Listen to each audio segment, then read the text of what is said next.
اب جس کا اعمال نامہ اس کے داہنے ہاتھ میں دیا جائے گا وہ دوسروں سے کہے گا کہ لیجئے میرا نامہ اعمال پڑھیے، مجھے یقین تھا کہ مجھ کو میرا حساب کتاب ضرور ملے گا۔ پس وہ شخص من مانے عیش میں ہوگا، یعنی اونچے باغ میں جس کے میوے جھکے ہوئے ہوں گے۔ ان سے کہا جائے گا کہ جو اعمال تم ایام گزشتہ میں آگے بھیج چکے ہو ان کے عوض مزے سے کھاؤ اور پیو۔ اور جس کا نامہ اعمال اس کے بائیں ہاتھ میں دیا جائے گا تو وہ کہے گا اے کاش مجھ کو میرا اعمال نامہ نہ دیا جاتا اور مجھے معلوم نہ ہوتا کہ میرا حساب کیا ہے۔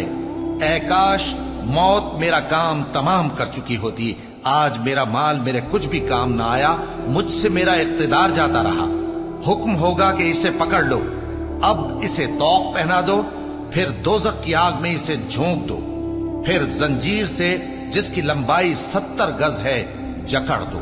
یہ نہ تو اللہ عظمت والے پر ایمان لاتا تھا اور نہ فقیر کے کھانا کھلانے کی ترغیب دیتا تھا، سو آج اس کا بھی یہاں کوئی دوست نہیں اور نہ اس کے لیے کوئی کھانا ہے سوائے زخموں کے دھون کے، جس کو گناہگاروں کے سوا کوئی نہیں کھائے گا۔ سو میں ان چیزوں کی قسم کھاتا ہوں جو تم کو نظر آتی ہیں اور ان کی جو تمہیں نظر نہیں آتی، کہ یہ قرآن ایک معزز فرشتے کا پہنچایا ہوا کلام ہے اور یہ کسی شاعر کا کلام نہیں، مگر تم لوگ بہت ہی کم ایمان لاتے ہو، اور نہ کسی کاہن کا قول ہے لیکن تم لوگ بہت ہی کم غور و فکر کرتے ہو۔